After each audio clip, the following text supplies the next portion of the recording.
नमस्कार दोस्तों, मेरा नाम स्वस्तिक वर्मा है। मैं कक्षा 3 में पढ़ता हूँ। मैं केंद्रीय विद्यालय का छात्र हूँ। मैं आपको अपने बारे में कुछ बताना चाहता हूँ। उससे पहले मैं ऋषि सर को धन्यवाद कहता हूँ, क्योंकि उन्होंने ये कार्यक्रम को करवाया है।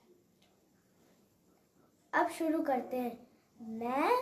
मुझे बेबॉल चलाना बहुत पसंद है।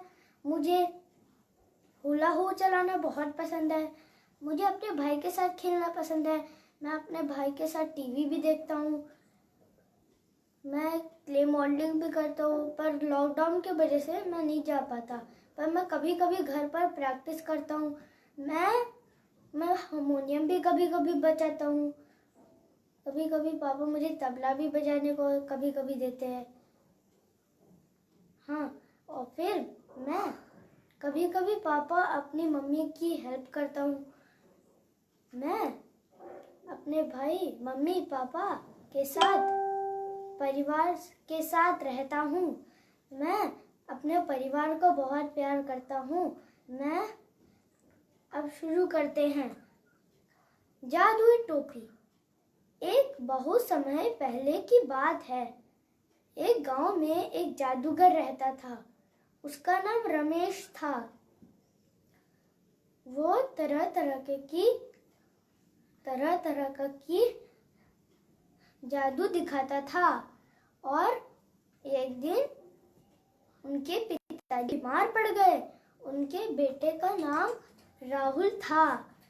वो बेटा उदास होकर अपने पापा से पूछा, पिताजी, आप तो बीमार हैं, मैं जा सकता हूँ जादू दिखाने? उनके पिताजी ने कहा, हाँ बेटा, तुम जाओ, आज मेरी तबीयत बहुत खराब है। उनका बेटा राहुल चला गया। जाते जाते उसने अपना थोड़ा सा मंत्र पढ़ा और जादू दिखाया। अंत्र मंत्र काली कलंतर छू, और ये फिर अंतर मंत्र काली कलंतर छू, ये डायनासोर यहाँ से निकल जाता है। और फिर वो छांव में बैठकर खाना खाने लगता है।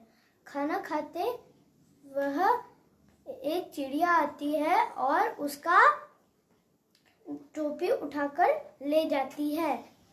वो राहुल कहता है, अरे ये क्या हुआ? मेरे पिताजी ने तो बोला था कि ये तो मत खोना। तो वो भागते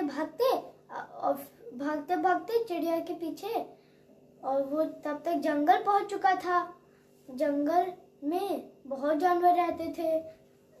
तो चिड़िया के मुंह से, चोंच से टोपी गिर गई, और फिर हाथी मोर बन गया।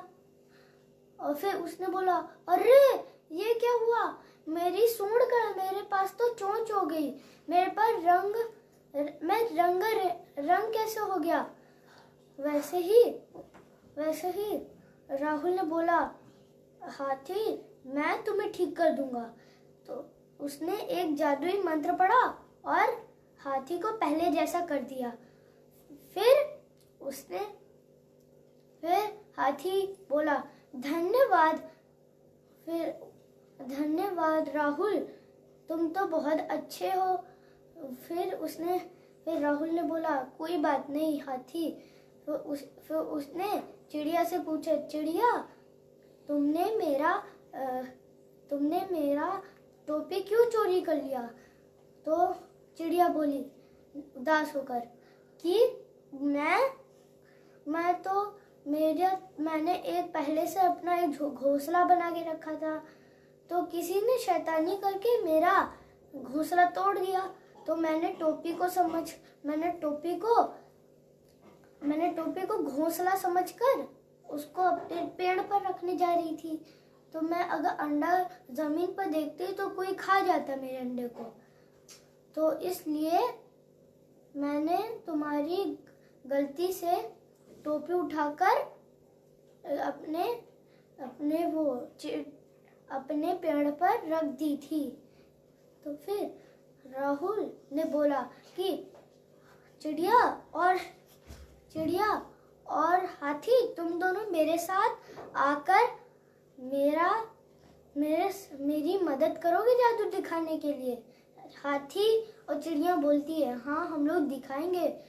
कुछ दिनों बाद जब उनके पिताजी बीमार होके जब ठीक हुए तो वो लोग देखे कि हाथी, चिड़िया और राहुल एक साथ जादू दिखा रहे थे कि वह उनके पिताजी बहुत खुश हुए और उन्होंने उनको शाबाशी दी। और फिर राहुल, उनके पिता रमेश, हाथी और चिड़िया एक साथ जादू दिखाने लगे। हमें ये कहानी से ये शिक्षा मिलती है कि हमें दूसरों की मदद करनी चाहिए। अगर हम लोग उनकी मदद करेंगे तो वो लोग हमारी भी मदद करेंगे। धन्यवाद। अब मैं आपको एक कहानी सुनाने जा रहा हूँ।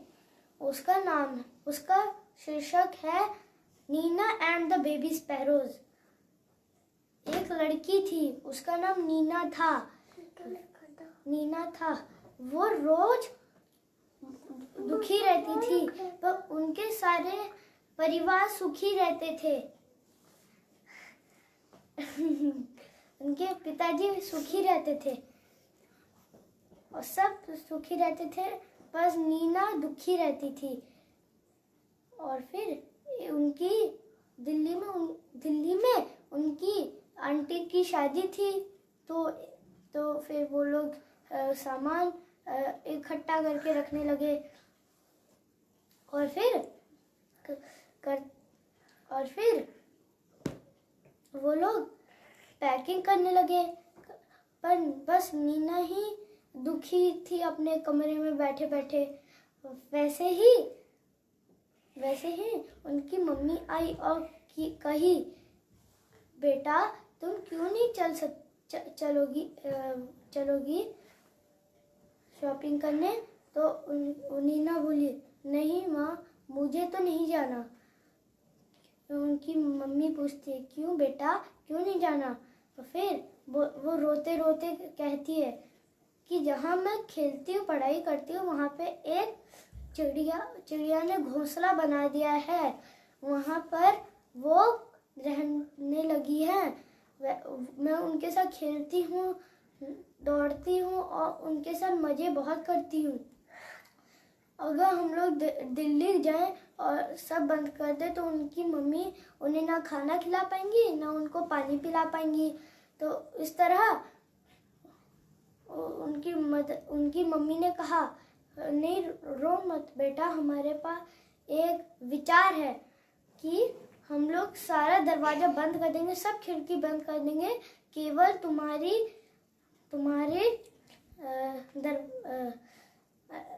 कमरे का दरवाजा खोलकर रखेंगे, खिड़की खोलकर रखेंगे, जिससे उनकी माँ और उनके पिताजी आकर उनको खाना और पानी पिला सकेंगे। फिर और नीना खुश हो गई। नीना ने बोला, मम्मी ये तो बहुत अच्छा विचार है।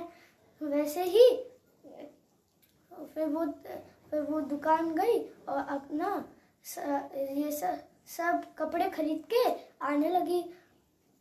वैसे ही दिल्ली चली गई कुछ दिनों तक की शादी में चली गई और कुछ दिनों 3-4 दिन रुककर फिर वो वापस घर आई और जैसे आई वैसे वो हैरान हो गई कि उनके जितने भी बच्चे थे वो सब उड़ रहे थे। उनके पास बड़े अच्छे से पंख आ गए थे, वो लोग उड़ भी सकते, उनकी माँ भी उड़ रही थी। तो वो खुश हो गई और फिर नीना उनके साथ खेलने लगी। अगर आपको ये कहानी पसंद आई तो आप लोग कमेंट करिएगा और हमें ये कहानी से ये शिक्षा मिलती है कि हमें दूसरों की मदद करनी चाहिए। धन्यवाद। अब मैं अपने भाई के साथ एक डांस करने जा रहा हूँ। मुझे डांस करना बहुत पसंद है और मैं आपको एक डांस करके दिखाने जा रहा हूँ।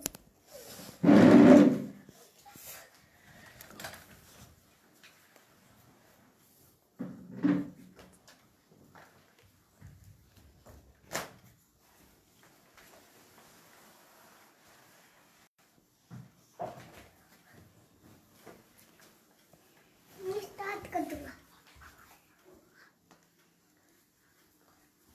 मैं रेडी हूँ।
और बट्टू जारी है, दुश्मन